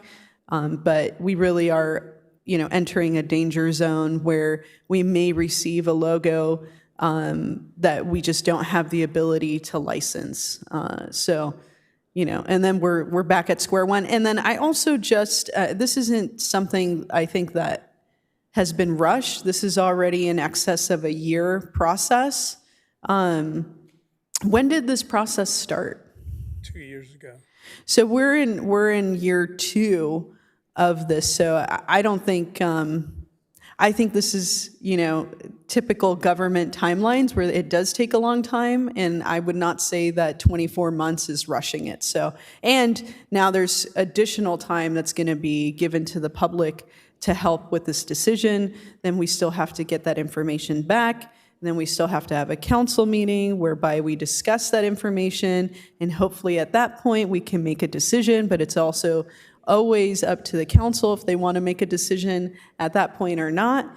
So I think the process is complicated when it comes to having something that's that we can purchase the license and use. So I'm okay with the way that it's gone. I think our designs are fantastic. We have a world-renowned artist that's local, and you can really see and feel the pride of the city just even visually looking at these logos. So I'm very, very happy with the process. You always have the ability, as you do, to go on Nextdoor and maybe you start your own survey. Of course. Thank you. Deputy Mayor O'Donnell. Mayor, I know that we don't find ourselves agreeing tremendous amount recently, but I actually don't disagree with you. My concerns are, though, genuinely that, similar to what Walter's saying, I don't know if there's a way that we can genuinely have somebody submit something and know whether or not it was done through AI. And so I think that by having someone who is a licensed artist that does this for a living professionally, that we know where we're getting the work from, it makes a huge difference. But putting out to the public is something that does entice me. So it's a tough one for me. Walter, you didn't finish giving your answer. I really would like to hear the rest of it before we move forward with this when it comes to our ability of licensing something, so what if we license it, we believe it's not an AI-generated logo, and then we find out, hey, wait a minute, it was, and now what happens? So typically what we would do, like we do in our public contracting, we would have them, basically sign over all rights and then indemnify the city, saying that they are the true owner and that they are the original, this is original art.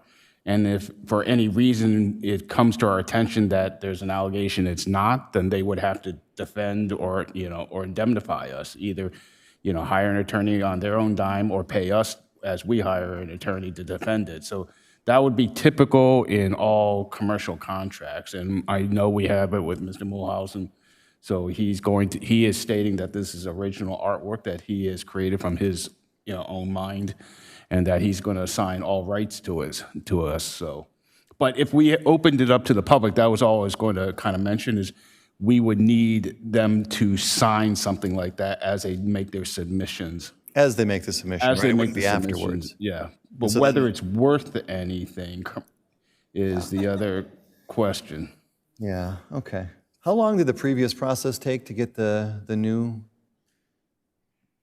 in 2005? Do we know? The original process? I don't think we had a council-driven process. It was frankly introduced by staff, and the council went with that logo, and it moved forward. We didn't have a full logo discussion and process in 2000. Where were you all on this one? None of us were I'm here. just kidding. You're all doing a great job. Okay, yeah, I'm on the fence only because of the AI aspect of it, but I don't think it would hurt to see more submissions either. So, yeah, I'll leave it at that. We'll hear from the council. Well, listen, since we're talking AI, here's what AI has to say about this subject. Mr. City Attorney, are you familiar with the comic book called Zarya of the Dawn? It's created with AI as a tool. I just read a little bit here. If you use AI as a tool and you have what's called significant human intervention, then it's copyrightable. If the work is created autonomously without human intervention entirely, then it's public domain. Look, I mean, respectfully, you're a general, municipal attorney without a specific expertise in copyright law, okay? I know copyright lawyers, they charge $1,000 an hour and they litigate in court, and that's what they do, and they, trust me, they know their stuff. I've seen the stuff they've written. It just is mind-blowing how, you're not a sculptor, am I right? You are a sculptor. Sure. There must be some medium that you don't work in, right? Oddly, no. Yeah, there's none. Okay. You're an expert in skywriting also then?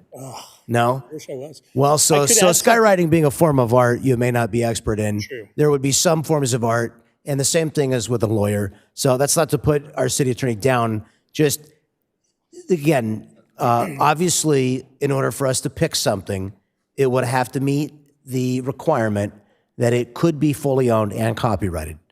So I have, just to clarify, I have no opinion on whether you open it up to the public or not. All I was trying to make was a legal point. If we do, we would need them to sign documentation saying yes. it's original artwork, so that I we appreciate that, but you've raised concerns without having the full expertise on the subject that enough. that weighed in on the question and has allowed my colleague to raise yeah. spurious concerns about my point that are based not on an expert legal opinion Fair enough. on the I do- area I of do AI copyright understand. law. Yes, I do So, understand. Councilman, if you will.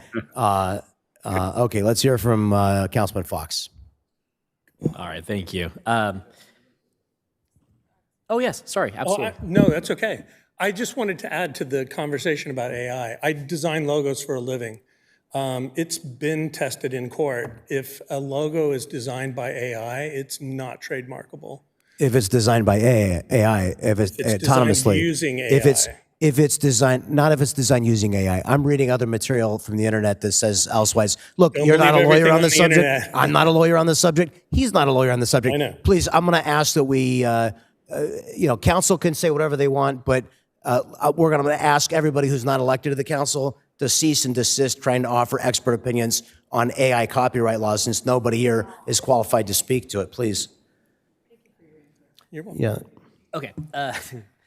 That's not, I mean, the AI piece is a concern, but I think, as someone who's also been on the other side of that table before, I know that when I've worked with clients, if you keep iterating, you'll iterate in circles forever. You never actually come on you'll never actually lock in something.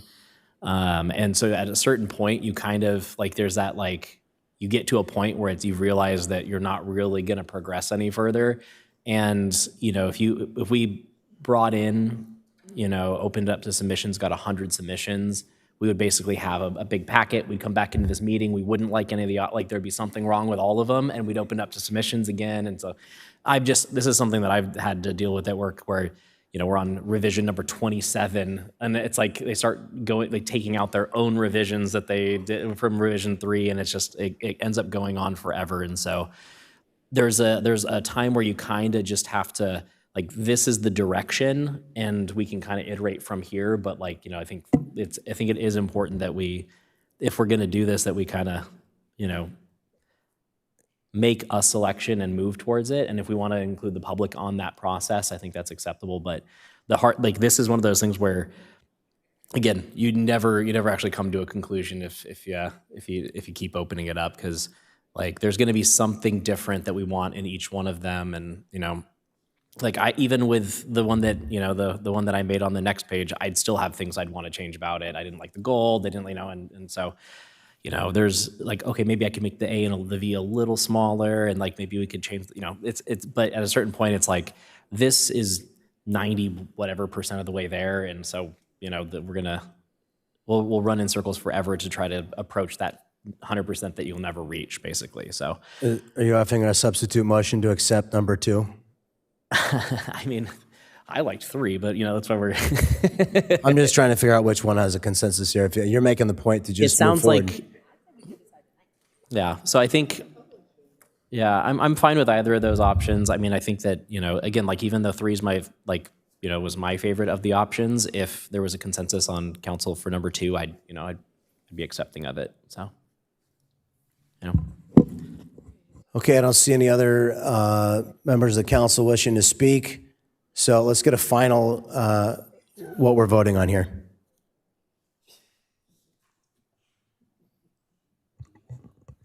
We are putting the 3 options out for vote with a comment box allowing up to 360 figures. 180, okay. Characters, not words, characters. 180 characters. We will bring back the results of the vote for council's consideration along with costs and rollout schedule. Okay, is everybody clear on that? Seeing no other discussion, please cast your votes.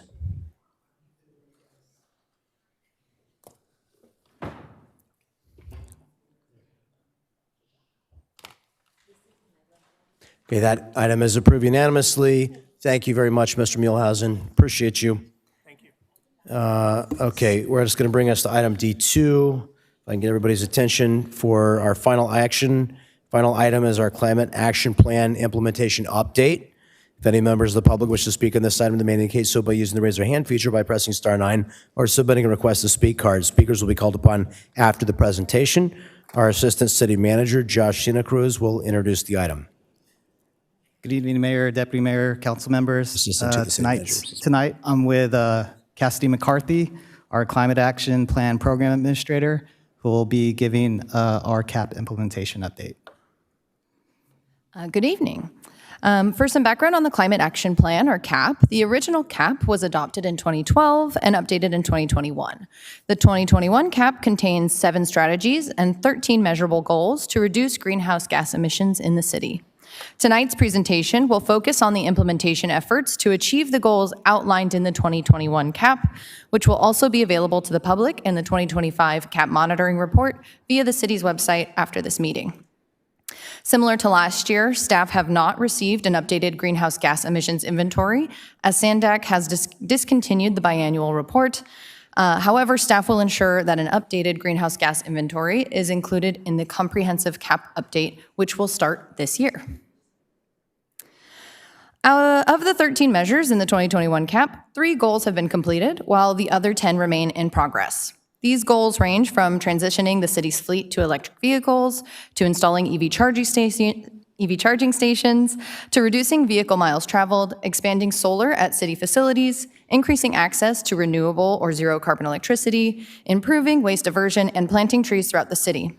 In addition to the CAP measures and goals, there are 7 staff-managed programs and events that support CAP-related efforts. These include the residential interrupt tree. you for a second there. We get our audience to come to order. Students, if you've put your 1 hour in, you're free to get a sign off if you want to do that. So I'm hearing a lot of giggling and stuff from back there, so why don't you get your sign-offs and head out?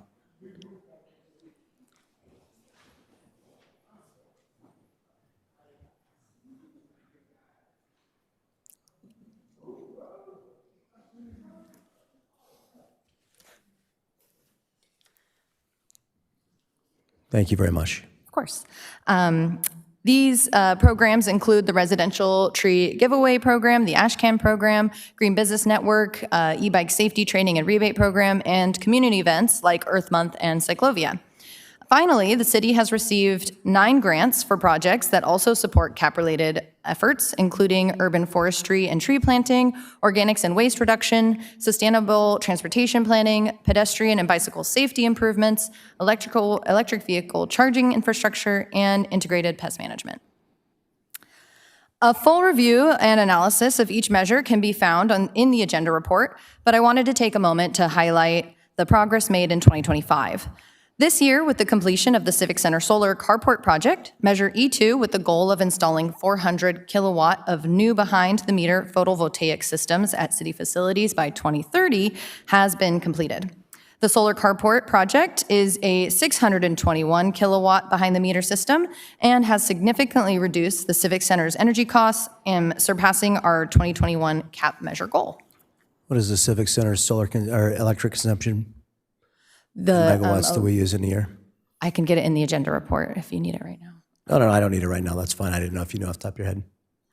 Okay. I apologize to interrupt. No, you're good. I have it, I promise. I was just curious whether we had, kind of what percentage of our consumption we had replaced with solar. I don't know if we knew that. I believe it's, About 50%. yeah, it's about Okay, good. 50%. Thank you. Sorry to interrupt. No, you're good.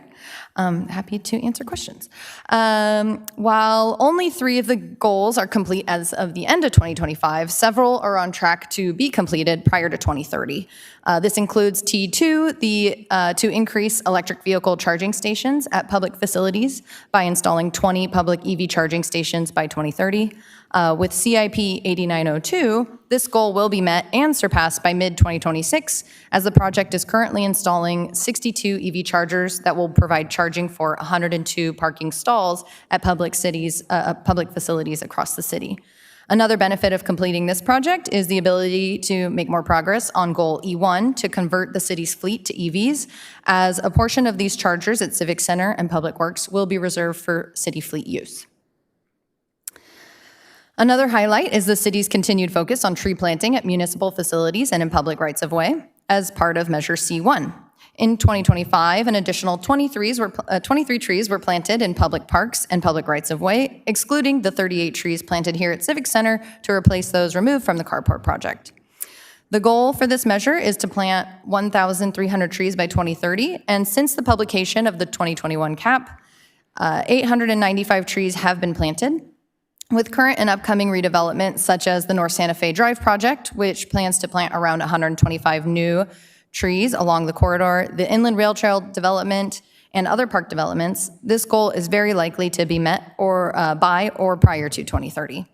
In addition, in 2025, the city received a grant to create an updated public tree master plan, which will include a comprehensive analysis of current public tree inventory, a public-facing website or dashboard that will show how public tree densities affects the heat of an area, and a plan that recommends where more public trees should be planted to reduce urban heating impacts within the city.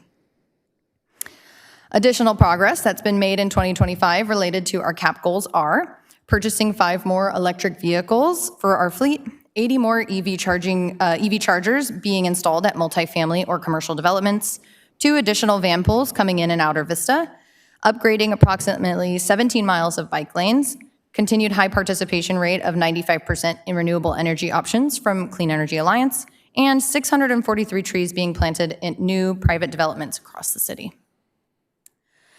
In 2025, there was also a significant increase in our sustainability program programming that indirectly supports our CAP or council goals. This includes the residential tree giveaway program, which gave away over 450 trees to residents this year, which was over 120 tree difference from the previous year. The program has been very popular and well received by residents. The funding for the program is anticipated to be expended by the end of this fiscal year. The Vista Green Business Network had an increase in interest and participation as well, with 4 businesses entering and becoming either fully certified or entry level, and an additional 4 businesses starting the process of becoming fully certified or entry level. One last program to note is the e-bike safety training and rebate program that has over 178 participants in one of the 8 available training courses from last year. And of those participants, 36 of the Vista residents received a rebate towards a qualifying e-bike purchase. This program helped over 95 Vista Unified students get their bike to school permits and received a lot of positive feedback from participants. The program plans to continue and expand in 2026 with the remaining budget and a grant from the Office of Traffic Safety. There'll be presentations hosted at school campuses with community partners like Vista Community Clinic, in addition to the city's normal programming. All the previously mentioned progress on the 2021 CAP goals and measures and sustainability program help keep Vista beautiful and in a sustainably sound place. One of the last conditions of the 2021 CAP is to begin to prepare a comprehensive CAP update in 2026 in order to account for any new state or federal legislation that may affect the CAP, and to focus on GHG reduction strategies that may have been difficult to implement previously due to lack of appropriate technologies or high upfront implementation costs. The city has been awarded around $400,000 from the Smart Growth Incentive Program grant through SANDAG for a comprehensive CAP update. This update will align with the 2050 general plan, and it will adjust goals and measures to ensure that the CAP measures remain implementable and feasible. Staff are committed to creating a CAP that serves both the community and the environment, and plan to work with residents, businesses, and other internal and external stakeholders to produce a document that reflects the community vision and needs. Staff anticipate having an RFP out for the comprehensive CAP update in the next coming months. So thank you for your time, and we are available if you have any questions. No speakers? Okay, Councilmember Contreras?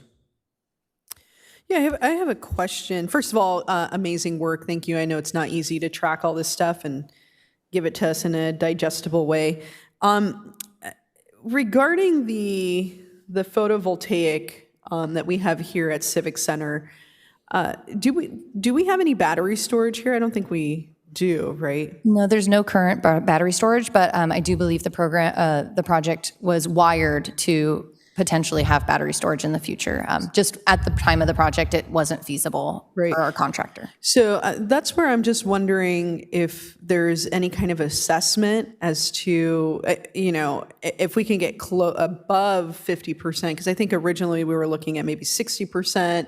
So it's a little bit lower percentage-wise than we were originally thinking, not by that much, but curious just to see if we did implement battery storage, if we could get the percentage of electricity that this facility is using closer to 100% photovoltaic, or what that would look like if we done an analysis like that. So we did talk to the consultant who installed the solar project about a battery at the time, or battery storage at the time.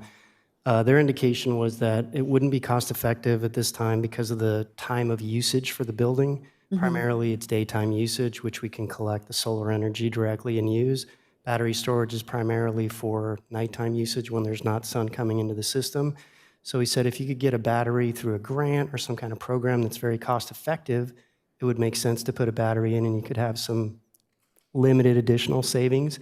But based on the size of the system we have, we can't get to 100% even with battery storage. What percentage could we get to?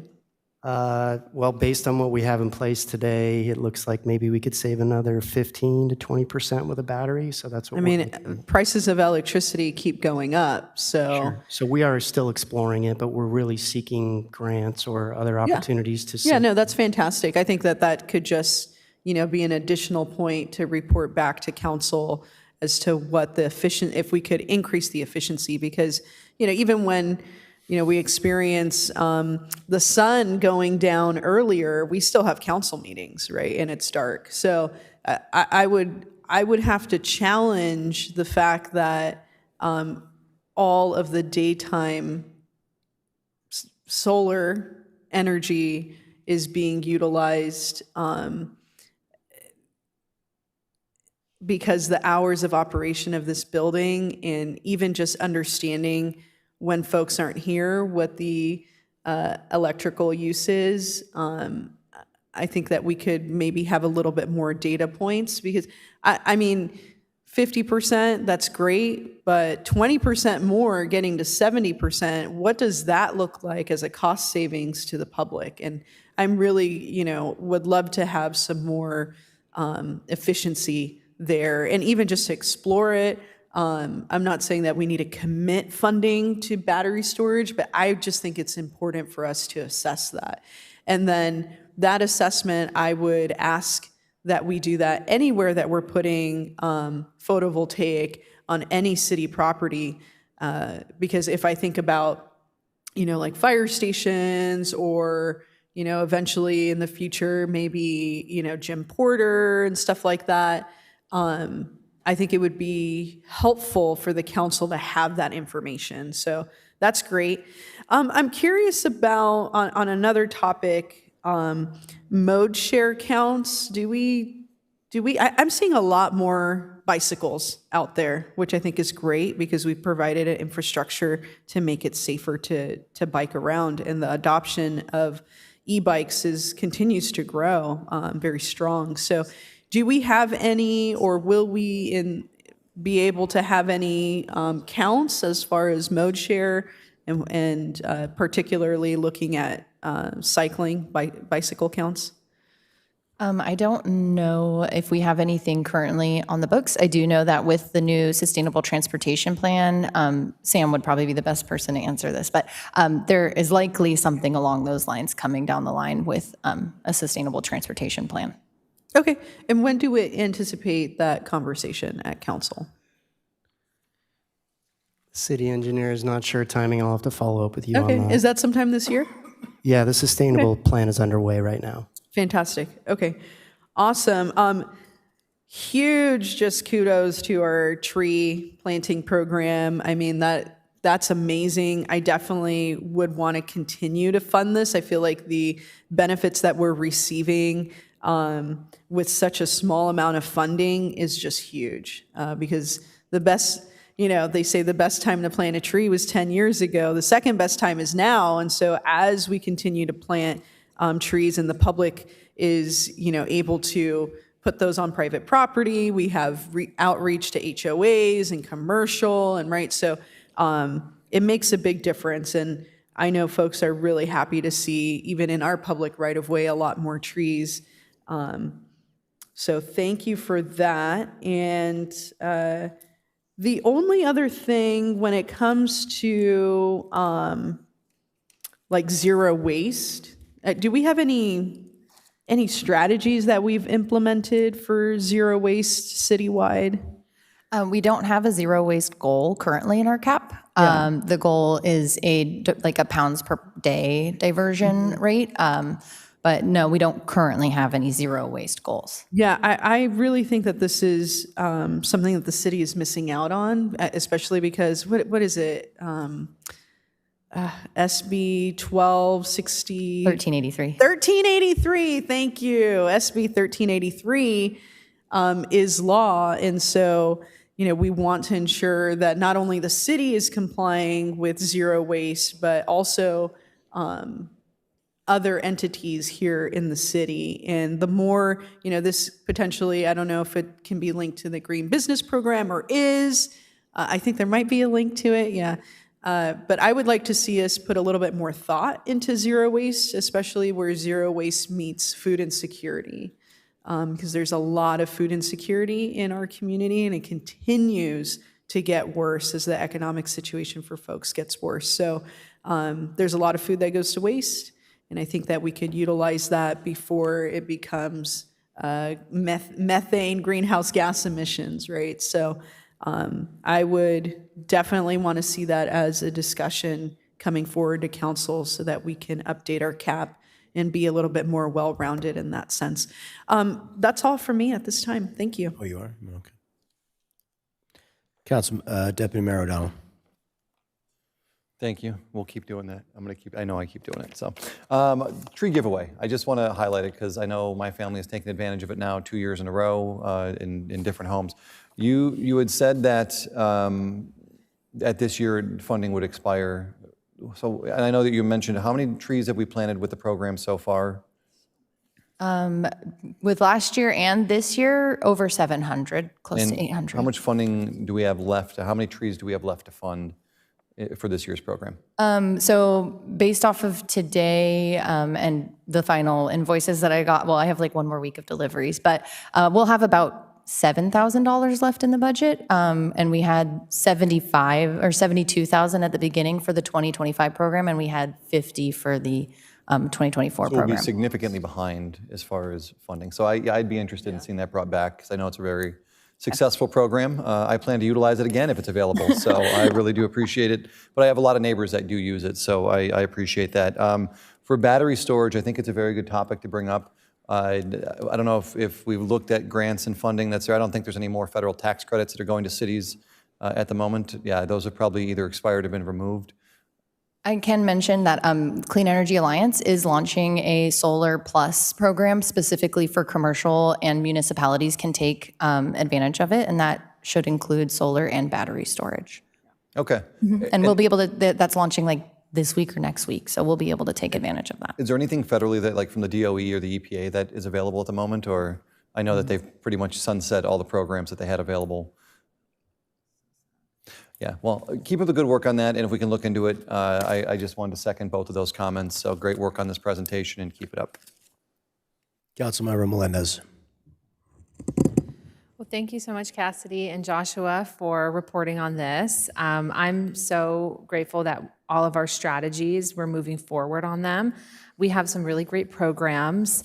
Top level ones for me have been the recent bicycle infrastructure, EV charging, new solar panels, and then, of course, I agree with my colleagues that are talking about battery storage. I think that that's really important. But I also just want to highlight and really look forward to working together on the general plan for 2050, because I think that that's going to be a huge opportunity for us to push for greater sustainability. Especially when we look at land use, right? There's a lot of areas that are already paved, right? There's a lot of kind of ground that's covered, and how can we make the best use of the land that we already have available and optimize the land use there. So I have some upcoming meetings with city staff about the general plan update. And I, hadn't really thought about how are we going to connect our climate action plan with our general plan 2050 coming up. So I'm looking forward to those conversations. I think that that should be a big focus for us. So thank you guys for reporting on this. Thank you very much for your great report and your hard work on this. Okay, that's going to bring us to comments from council. Actually, from staff, go to our city clerk and assistant city clerk. Any comments tonight? Our city attorney. I didn't introduce you again as councilman, so you're off the hook. City Manager John Conley. Thank you, Mayor. I want to welcome our new Recreation and Community Services Director, Margaret Hamer, who joins us from the City of Encinitas. She started earlier this week, and I will be setting up meetings with the council members to introduce you all to her individually. She's a wonderful new addition to our team, so welcome to her. The only other thing to mention is that we are closed on the 19th of January in observance of Martin Luther King Jr. Day, so just to note that for the public. Thank you, Mayor. Very good, thank you. Councilmember Fox. Thank you. Happy New Year to everyone. I'm excited for another year to serve on this council with all of you and to do some great things for our city. I did attend my very first SANDAG meeting last week, so quick update from that. It was mostly an informational meeting with, learning kind of going over the 2025 accomplishments, 2026 milestones, and things like that, and learning about disadvantaged business laws that were updated at the end of the year. But other than that, it's Taco Tuesday today, and I love my wife, Mina, and I'm very grateful for her letting me serve. Thanks. Councilmember Melendez. Thank you all for the great discussions tonight. Thank you, staff. As we go into 2026, we're bringing a lot of energy. We have a lot of work to do. Many important upcoming discussions I hope the community can all be a part of. We do have our first CEA meeting of the year on the 29th. Standard business, including CEO evaluations, but also we are continuing to look at how can we provide relief to our customers who are paying higher and higher rates, not just because of the high costs of energy within the market in general, but also because of the reality of some of the contracts that we have inherited from SDG&E. We really would like to provide some relief to our customers. People pay a lot for energy, so we're working on that. And then I do believe that this next week, on the Monday the 19th, is Martin Luther King Jr. Day, and so I just want to acknowledge that. Thank you. Councilmember Contreras. I am still waiting at NCTD for an MOU between NCTD and the state for their hydrogen replacement of the coaster that they want to test out. Also, there's not to forget that NCTD does have plans to build a platform at Del Mar Fairgrounds and one close to what's it called? The convention center, I'm forgetting the name of it, the one that Comic-Con is at. So that will make it a lot easier for folks to get there and to also go watch the Padres. I do have a NCTD meeting coming up this week, so looking forward to that.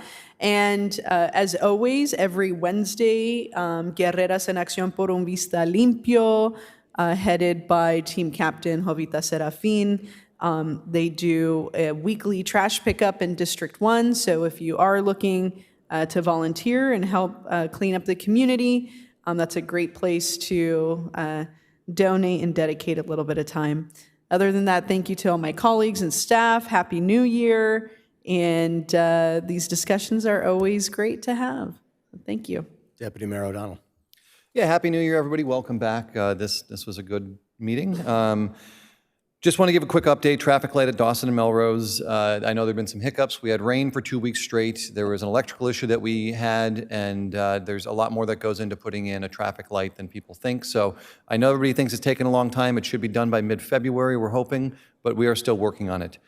Quick Cal City update. I want to thank Imelda Huerta for giving me some notes. I was not able to attend the meeting, but I want to congratulate our neighbor, Councilmember Teresa Acosta, who is going to be sworn in as president of Cal Cities at the next conference, which will be in September. I was just gone for 5 days, so I want to thank my wife for watching our children and for allowing me to serve in this capacity. Allie, I love you very much. For those who have not been to the new airport down in San Diego, I'd really strongly recommend you check it out. It is gorgeous, the work they've done, and glad it's mostly completed. I do not hide the fact that I am from the Midwest, so go Bears. They are finally a contender, so I will say it proudly, and I hope they win next Sunday. And on a more somber note, I know we're going to close the meeting recognizing Mr. Ted Cole, but for those that had the pleasure of ever meeting him, you will know that Ted and I did not agree on many things, but what I really do appreciate about him is over the last 3 years of me serving on this council, he always took the time if there was an issue that he was passionate about or wanted to chat with me about to share his perspective. And even when we disagreed, we never argued. We had very thoughtful dialogue back and forth. And we had a conversation that I believe is missing in politics these days, and that is the agreement to disagree while also trying to collaborate and work together to find a solution on the things that we disagreed about. So he is a tremendous loss to this community. He will be sorely missed by all who knew him. And I just want to say, Ted, thank you for your service to Vista and to our community in general. Thank you very much. Second those thoughts. The city is seeking applicants for upcoming openings on various commissions, boards, and committees. Business owners can also apply for openings on the Central Vista Business Improvement District Advisory Board. For more information and to apply, visit vista.gov/commissions. The application deadline is February 9th. Youth applications are due by April 27th. The Vista Sheriff's Office and the City of Vista are pleased to offer the Rise Above Academy for Vista youth in 3rd, 4th, and 5th grades and their parents. This free program is offered weekly from February 25th through April 22nd at the Linden Rhodes Rec Center. It introduces participants to law enforcement programs and services while covering various topics. To register, visit vista.gov/riseabove. And as our Deputy Mayor mentioned, we're going to close tonight in honor and remembrance of Ted Cole, who is not only a former city council member, but also a very good friend of mine, a fellow member of the Optimist Club, somebody that I had a chance to get to know very well over the last decade. And I very much appreciated our personal friendship. And Ted was quick to reach out when we annexed his property back into the city of Vista and offer to open his home to his neighbors and host a meeting. John Connolly and I were there, and I think Mr. Vaca was there, and some other members of the staff, and really a warm and caring person. And to his wife, Vicki, we offer our sincerest condolences. Ted Cole was a man of integrity, humility, and had a true love for our city. We remember his kindness, his generosity, and his genuine care for others. And of course, I also want to say thank you to my beautiful wife, Shauna, who I love very much, for allowing me to serve. We are adjourned.